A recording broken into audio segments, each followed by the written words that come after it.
네, 우리는 계속해서 마태복음 말씀을 통해서 유대인들의 왕으로 오신 메시아 그리스도 예수님에 대해 살펴보고 있습니다. 예수님께서는 다윗의 계보를 통하여 구약 성경의 예언을 성취하시고 유대인들의 왕으로 오셨을 뿐만 아니라 온 세상의 구원자로, 바로 나의 구원자요, 우리들 한 명 한 명의 구원자로 이 땅에 오셨습니다. 창조주 하나님, 영광의 하나님께서 나를 이토록 놀랍게 사랑하셨다는 사실이 얼마나 큰 일인지 우리가 다 헤아릴 수 없으나 주님께서 우리의 눈을 열어주셔서 우리가 받은 사랑과 은혜와 구원이 얼마나 큰 것인지 오늘 조금 더 알게 하여 주시기를 원합니다. 이제 우리 함께 마태복음 3장 16절과 17절 말씀을 보시겠습니다. 예수님께서 침례를 받으시고 곧바로 물속에서 올라오실 때에 보라, 하늘들이 그분께 열렸으며 또 하나님의 영께서 비둘기같이 내려와 자기 위에 내려 앉으시는 것을 그분께서 보셨는데, 보라, 하늘로부터 한 음성이 나서 이르시되 이 사람은 내 사랑하는 아들이라, 내가 그를 매우 기뻐하노라 하시니라. 네, 우리는 지난 시간까지 이 말씀을 통하여 함께 일하시고 함께 나타나신 삼위일체 하나님에 대해 살펴보았습니다. 오늘은 계속해서 이어지는 내용으로 프린트의 1번 박스 괄호 3번 항목에 적어드린 것처럼 성경의 첫 번째 언급의 법칙에 대한 내용을 살펴보시겠습니다. 우리가 믿고 따르는 이 성경책은 살아계신 하나님의 말씀입니다. 우리는 지난 시간에 삼위일체 하나님에 대해 살펴보면서 주 예수님께서 하늘에 계실 때 본래 가지셨던 이름이 말씀이셨다는 사실을 보았습니다. 또한 예수님께서 재림하실 때 다시 한번 그분의 이름이 하나님의 말씀이라고 불릴 것임을 계시록 말씀을 통해 보았습니다. 그리스 말로는 말씀이라는 단어가 로고스라고 되어 있는데 이것은 다른 의미로 원칙, 법칙, 규칙이라는 뜻을 가지고 있기도 합니다. 이것은 모든 것의 원칙과 법칙과 규칙이 되시는 분이 바로 말씀이신 주 예수 그리스도이심을 의미하는 것입니다. 우리는 오늘도 온 우주 자연 만물이 일정한 규칙과 법칙 속에서 운행되고 있는 것을 볼 수가 있는데, 이 모든 일이 가능한 것은 모든 것의 규칙과 법칙이 되시는 말씀 하나님께서 자신의 권능의 말씀으로 심판의 날이 오기까지 모든 원소들과 창조 세계를 붙들고 계시기 때문입니다. 또한 영어로는 말씀이라는 단어가 word라고 되어 있는데 이것은 다른 의미로 단어라는 뜻을 가지고 있기도 합니다. 이것은 하나님의 말씀이 대략적으로 뭉뚱그려서 표현된 어떤 개념이 아니라 한 단어로 확실하고 분명하게 표현된 말씀이라는 사실을 의미하는 것입니다. 그러므로 우리가 하나님의 말씀을 배우고 알아간다는 것은 하나님께서 기록하신 각 단어들의 의미를 알아간다는 것이고, 하나님께서 어떤 의미로 각각의 단어들을 말씀하시고 또 그 말씀들을 기록하셨는지를 알아간다는 것입니다. 그런 면에서 프린트에 적어드린 것처럼 성경의 첫 번째 언급의 법칙을 찾아보는 것은 아주 재미있고 또 효과적인 성경 공부의 방법이 됩니다. 예를 들어서 사랑이라는 단어를 생각해 보면 이 땅에서 사람들은 아주 다양한 방향으로 그 단어를 사용하고 또 이해하는 것을 볼 수가 있습니다. 가령 영화나 드라마에 등장하는 사랑 이야기는 대부분 남자 주인공과 여자 주인공인 연인들의 이야기를 담고 있고, 최근에는 동성 연애자들의 관계를 사랑이라고 표현하거나 부부 관계를 벗어나서 음행하는 것 또한 사랑이라고 표현하고 있기도 합니다. 성경에서는 우리가 마음을 다하고 힘을 다하고 생각을 다하여 하나님을 사랑하라고 말씀하시고, 또 반대로는 세상을 사랑하지 말라고도 말씀하셨습니다. 이처럼 우리가 어떠한 한 단어를 생각할 때 그것은 좋은 의미로 사용이 될 수도 있고 또 나쁜 의미로 사용이 될 수도 있습니다. 우리가 성경에서 첫 번째 언급의 법칙, 첫 번째 언급의 규칙을 발견한다는 것은 어떤 단어가 나타낼 수 있는 여러 가지 다양한 의미들과 개념들 중에서 하나님께서 크게 강조하여 사용하기를 원하시는 특정 의미를 발견해 보는 것이라 할 수가 있습니다. 프린트에 한 가지 예를 적어드렸는데 그것은 바로 상상, imagination이라는 단어입니다. 오늘날 사람들은 상상이라는 단어를 주로 긍정적이고 좋은 의미로 사용하는 것을 볼 수가 있습니다. 불가능한 어떤 일들에 대해서 좌절하지 않고 끊임없이 상상하고 창의적인 생각을 해서 무엇인가를 이루어 나가는 발전적이고 도전적인 좋은 의미로 이 단어를 사용하고 있습니다. 그렇다면 하나님께서 주로 보여주시고자 하는 특정 의미로서의 상상, 성경에 처음 언급되고 있는 상상이라는 단어는 과연 어떤 뜻을 가지고 있을까요? 우리 함께 창세기 6장 5절 말씀을 보시겠습니다. 시작.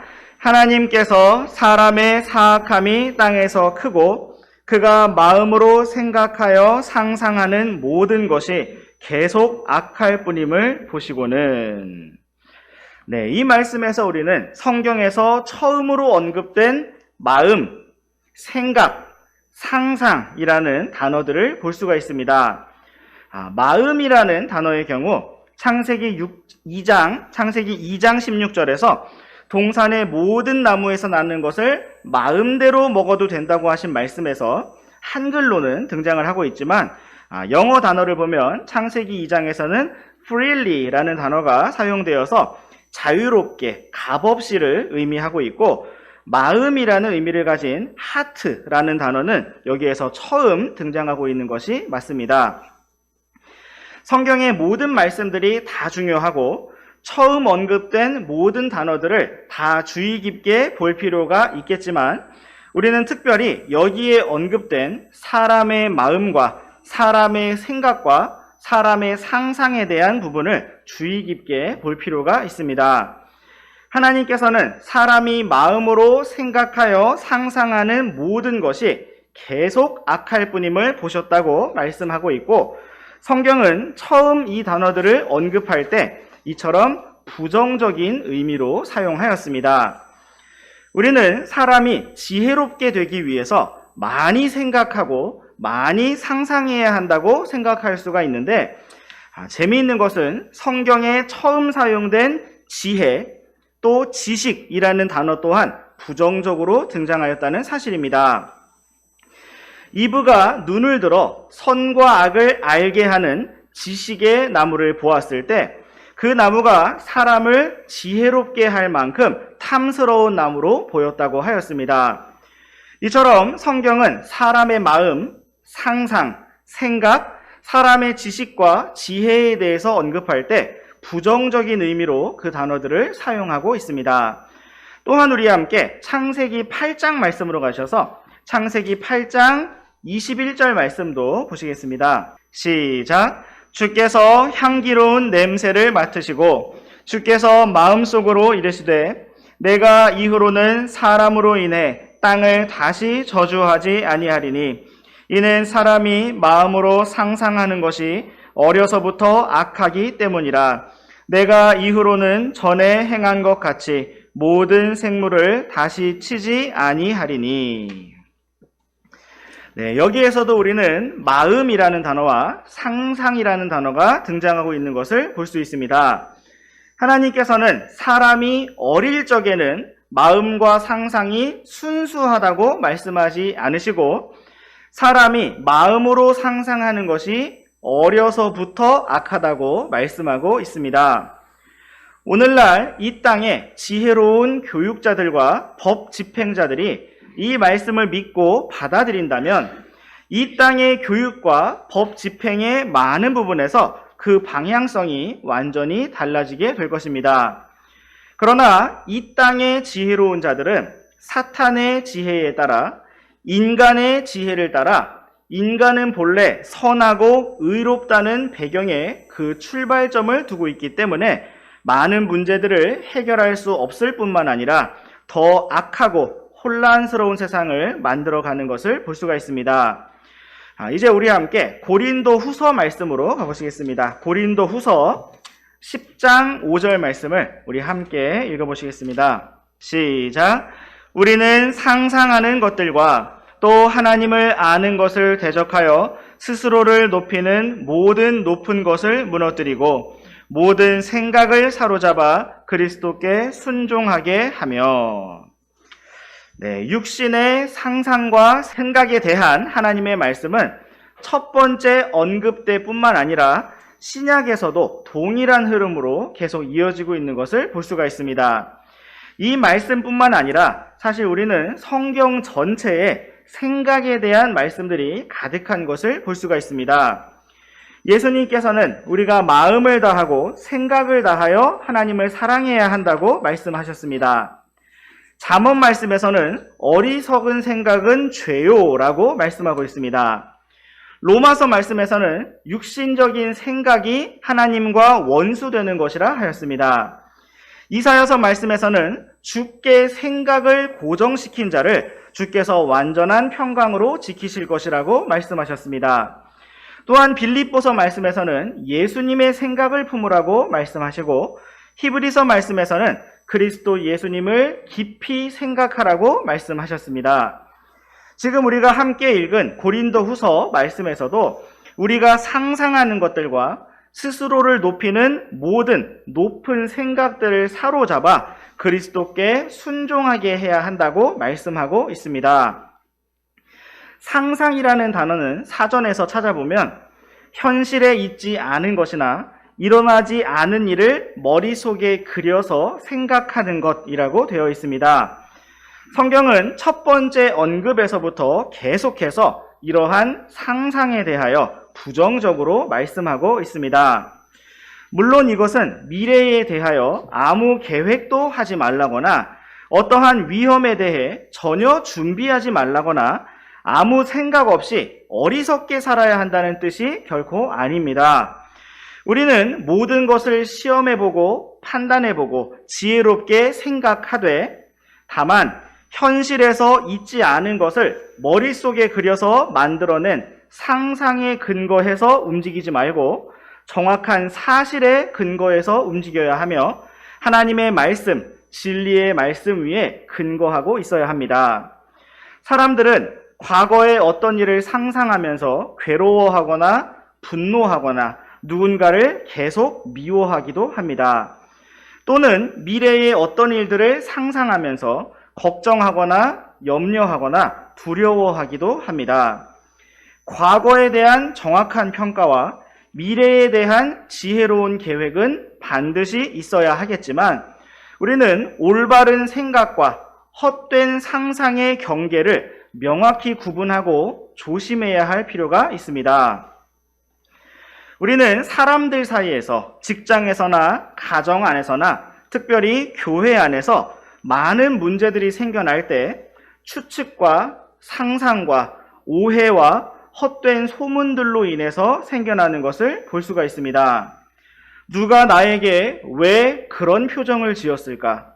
누가 나에게 왜 그런 식으로 말을 했을까? 하며 그리스도 중심이 아닌 자기 중심적인 상태에서 많은 상상들을 하고 추측들을 하다가 오해를 하고 어떠한 판단들을 하고 결론을 내리면서 그리고 교제를 하고 상담을 한다고 하면서 많은 말들을 퍼뜨려 나가다가 실망하는 일들, 상처받는 일들, 많은 갈등과 분란과 문제들이 생겨나는 것을 볼 수가 있습니다.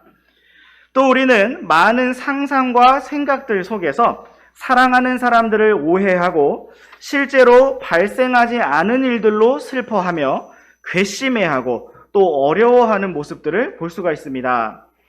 때로는 나의 상상과 결론을 너무나 크게 확신한 나머지 다른 사람들의 설명과 권면이 받아들여지지 않는 경우들도 생겨나는 것을 볼 수가 있습니다. 우리의 나아갈 길은 하나님의 말씀대로 상상하는 것들과 스스로를 높이는 모든 생각을 사로잡아 그리스도께 순종하는 길로 나아가는 것입니다. 우리의 상상과 생각이 십자가에서 끝났음을 믿음으로 선포하는 것입니다. 언제나 주님께서 우리의 마음과 생각을 하나님의 화평으로 지켜주시고 언제나 주 예수님께서 품으셨던 겸손과 사랑과 기쁨의 생각으로 풍성하게 채워주시기를 원합니다. 이제 우리 함께 성경에서 사랑이라는 단어가 어떻게 처음 언급되었는지를 찾아보시겠습니다. 구약 성경에서 처음 언급된 부분과 신약 성경에서 처음 언급된 부분을 각각 살펴보도록 하겠습니다. 먼저 우리 함께 창세기 말씀으로 가셔서 창세기 22장 1절과 2절 말씀을 보시겠습니다. 이 일들 뒤에 하나님께서 아브라함을 시험하시려고 그에게 이르시되 아브라함아 하시니 그가 이르되 보소서 내가 여기 있나이다 하매 그분께서 이르시되 이제 너는 내 아들 곧 내가 사랑하는 내 유일한 아들 이삭을 데리고 모리아 땅으로 가서 거기서 내가 내게 일러줄 산들 중 하나에서 그를 번제 헌물로 드리라 하시니. 네, 지금 우리가 함께 읽은 두 구절의 말씀은 성경 전체에서 시험이라는 단어가 처음 언급된 곳이고 또 사랑이라는 단어가 처음 언급된 곳입니다.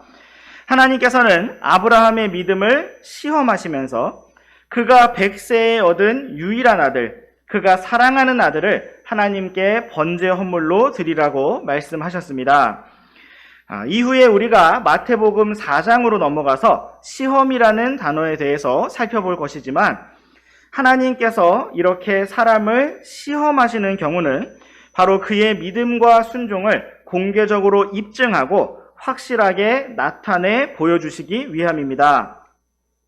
여기에서 하나님께서는 아브라함이 하나님을 믿고 사랑한다는 사실을 모든 사람 앞에서 영원히 공개적으로 입증하여 나타내기를 원하셨고 그러한 측면에서 그를 시험하셨습니다. 그 시험은 바로 그의 사랑하는 유일한 아들 이삭을 하나님께 번제 헌물로 드리라는 것이었습니다. 여기에서 아브라함에게 필요했던 것은 바로 하나님께서 이삭을 통하여 많은 민족을 이루시겠다고 약속하셨던 그 약속의 말씀을 믿는 믿음이었습니다. 이후에 히브리서 말씀에서는 아브라함의 믿음에 대해서 기록하고 있는데 곧 하나님께서 그의 아들 이삭을 죽은 자들 가운데서 다시 살리실 것을 그가 생각하고 믿었다고 기록하고 있습니다. 창세기 22장 2절 말씀에서는 성경 전체에서 처음으로 사랑이라는 단어가 언급되고 있습니다. 이 사랑은 바로 아들을 향한 아버지의 사랑을 보여주고 있습니다. 바로 이 사랑이 하나님께서 우리 사람들에게 보여주고자 하시는 특정 의미의 사랑이었습니다. 많은 사람들은 아브라함을 시험하신 하나님에 대해서 안 좋은 감정을 가집니다. 그 이유는 하나님께서 아브라함에게 너무 가혹한 요구를 하셨다고 생각하기 때문입니다. 어찌 나이 100세에 얻은 하나밖에 없는 유일한 아들, 그토록 사랑하는 아들을 번제 헌물로 드리라고 그런 시험을 하실 수가 있느냐고 하면서 아버지 아브라함의 찢어지는 마음을 생각해 보라고 말합니다. 정말 아버지 아브라함의 마음은 찢어질 만큼 아프고 힘들었을 것입니다. 그렇다면 하나님께서는 이러한 사랑이라는 단어의 첫 번째 언급의 법칙을 통해서 무엇을 보여주고자 하셨을까요? 이제 우리 함께 신약 성경에서 처음 언급된 사랑이라는 단어를 찾아보시겠습니다. 우리가 처음에 읽었던 마태복음 3장 17절 말씀입니다. 시작. 보라, 하늘로부터 한 음성이 나서 이르시되 이 사람은 내 사랑하는 아들이라 내가 그를 매우 기뻐하노라 하시니라. 아멘. 이 말씀에서 우리는 신약 성경에 처음 등장한 사랑이라는 단어를 볼 수가 있습니다. 너무나 재미있고 신기하게도 구약 성경에서 처음 언급된 그 사랑이라는 단어와 그 모양이 비슷합니다. 바로 아버지가 아들을 사랑하는 그 사랑을 언급하고 있다는 점입니다. 창세기 말씀에서 하나님께서는 아브라함의 믿음의 순종을 통해서 아브라함이 자신의 아들을 헌물로 내어드리는 모습을 통해서 아브라함의 믿음과 사랑을 입증하여 보이기를 원하셨습니다. 그렇다면 마태복음 말씀에서, 신약의 말씀에서 하나님 아버지께서 무엇을 보여주고자 하셨을까요? 그것은 바로 자신의 사랑하는 아들 독생자를 내어주신 아버지 하나님의 사랑입니다. 자신의 사랑하는 유일한 아들 이삭을 내어드리는 아브라함의 마음이 찢어질 듯이 아팠다면 자신의 독생자 주 예수 그리스도를 내어주시는 아버지 하나님의 마음도 그러하셨을 것입니다. 하나님께서는 이러한 사랑의 첫 번째 언급을 통해서 하나님 아버지의 사랑, 우리를 향한 자신의 사랑을 보여주고자 하셨습니다. 우리와 함께 잘 아시는 로마서 5장 8절 말씀을 보시겠습니다. 시작. 우리가 아직 죄인이었을 때에 그리스도께서 우리를 위해 죽으심으로써 하나님께서 우리를 향한 자신의 사랑을 당당히 제시하시느니라. 아멘. 하나님께서는 죄인인 우리를 위해서 자신의 가장 사랑하시는 아들 독생자 주 예수 그리스도를 내어주셨고 우리를 위한 속죄 헌물로 십자가에 달려 죽도록 내어주셨습니다. 이 놀라운 사건은 하나님께서 우리를 얼마나 사랑하셨는지를 당당히 제시하시는 참으로 놀랍고 놀라운 일이었습니다. 또한 우리가 지난번 시간에 잠깐 읽었던 요한복음 17장 말씀을 다시 한번 조금 더 자세히 보시겠습니다. 먼저 요한복음 17장 20절과 21절 말씀을 번갈아서 읽어보시겠습니다. 내가 이들만을 위해 기도하지 아니하고 그들의 말로 인하여 나를 믿을 자들을 위해서도 기도하오니 이것은 그들이 다 하나가 되게 하려 함이니이다. 아버지여, 아버지께서 내 안에, 내가 아버지 안에 있는 것 같이 그들도 우리 안에서 하나가 되게 하사 아버지께서 나를 보내신 것을 세상이 믿게 하옵소서. 아멘. 예수님께서는 십자가를 향하여 나아가시는 길에서 이렇게 아버지께 기도하셨습니다. 이것은 개인적인 기도이면서도 모든 제자들이 들을 수 있도록 큰 목소리로 기도하신 공개적인 기도였습니다. 놀라운 것은 20절 말씀에 기록된 것처럼 예수님께서 당시에 그 자리에 있던 그때에 있던 제자들만을 위해서 기도하신 것이 아니라 그들의 말로 인하여 주 예수님을 믿을 자들을 위해서도 기도하셨다는 사실입니다. 다시 말해서 예수님께서는 바로 이때 2000년 후에 주 예수님을 믿게 될 자들인 바로 오늘의 우리들을 위해서도 기도하신 것입니다. 21절 말씀에 기록된 예수님의 기도는 아버지 하나님께서 예수님 안에 계셨고 또 예수님께서 아버지 안에 계셨던 것처럼 완전한 하나이신 것처럼 우리 믿는 자들 또한 그렇게 주님 안에서 하나가 되게 하사 아버지 하나님께서 예수님을 이 땅에 보내셨다는 사실을 세상이 믿게 해주시라는 것이었습니다. 계속해서 우리와 함께 22절과 23절 말씀도 번갈아서 읽어보시겠습니다. 아버지께서 내게 주신 영광을 내가 그들에게 주었사오니 이것은 우리가 하나인 것 같이 그들도 하나가 되게 하려 함이니이다. 내가 그들 안에 있고 아버지께서 내 안에 계시나니 이것은 그들이 하나로 완전해지게 하려 함이며 아버지께서 나를 보내신 것과 아버지께서 나를 사랑하신 것 같이 그들도 사랑하신 것을 세상이 알게 하려 함이니이다. 네, 예수님께서는 계속해서 아버지 하나님과 주 예수님 자신이 완전한 하나이신 것을 말씀하시면서 22절 말씀과 같이 주 예수님의 영광을 우리들에게 주셨다고 말씀하셨습니다. 또한 23절 말씀 끝에 기록된 것과 같이 아버지께서 주 예수님을 사랑하셨던 것 같이 우리들을 사랑하신 것을 세상이 알게 하고자 하신다고 기도하셨습니다. 하나님께서 우리를 얼마나 사랑하셨을까요? 우리가 성경에 처음 언급된 사랑이라는 단어를 찾아보았던 것처럼 하나님 아버지께서 온 우주에서 가장 기뻐하시고 가장 사랑하시는 분은 독생자 예수 그리스도, 말씀 하나님이십니다. 그런데 성경은 하나님께서 우리를 이처럼 사랑하셔서 아버지께서 주 예수님을 사랑하신 것처럼 우리를 사랑하셨고 우리를 너무나 사랑하셔서 그 아들까지도 우리에게 내어주셨다고 말씀하고 있습니다.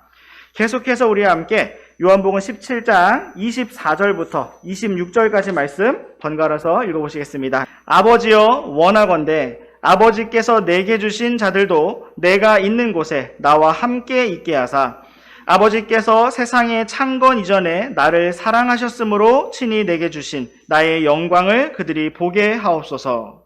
오 의로우신 아버지여, 세상은 아버지를 알지 못하였으나 나는 아버지를 알았고 이들은 아버지께서 나를 보내셨음을 알았나이다. 내가 아버지의 이름을 그들에게 밝히 드러내었고 또 밝히 드러내리니 이것은 아버지께서 나를 사랑하실 때 보여주신 그 사랑이 그들 안에 있게 하며 나도 그들 안에 있게 하려 함이니이다 하시니라.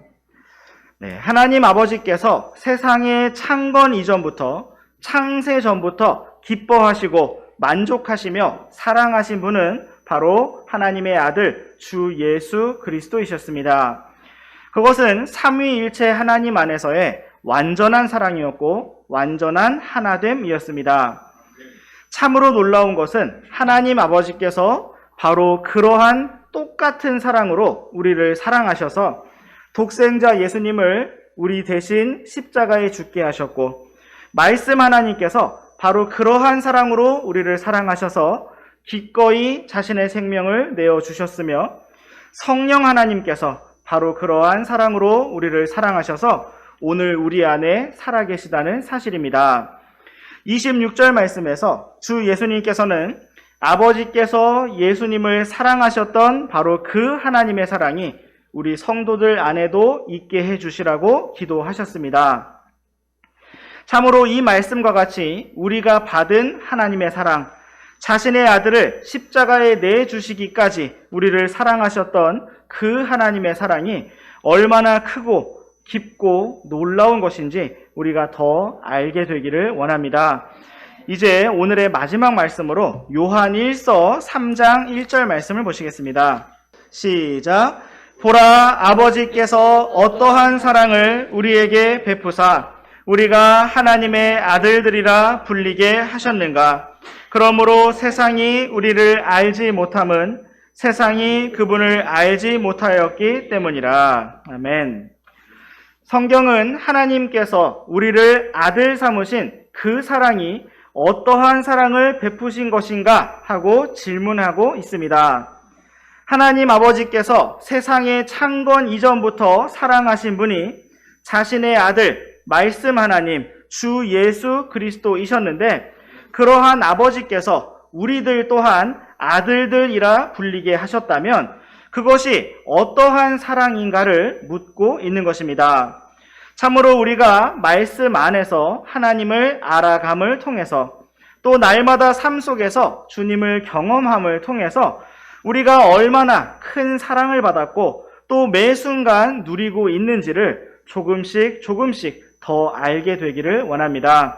오늘도 주님의 사랑을 어제보다 조금 더 알게 되고 조금 더 감동하게 되고 조금 더 감격하며 감사하게 되고 또 우리도 주님을 조금 더 사랑하게 되는 참으로 귀하고 복된 하루가 되기를 원합니다. 기도하고 마치겠습니다.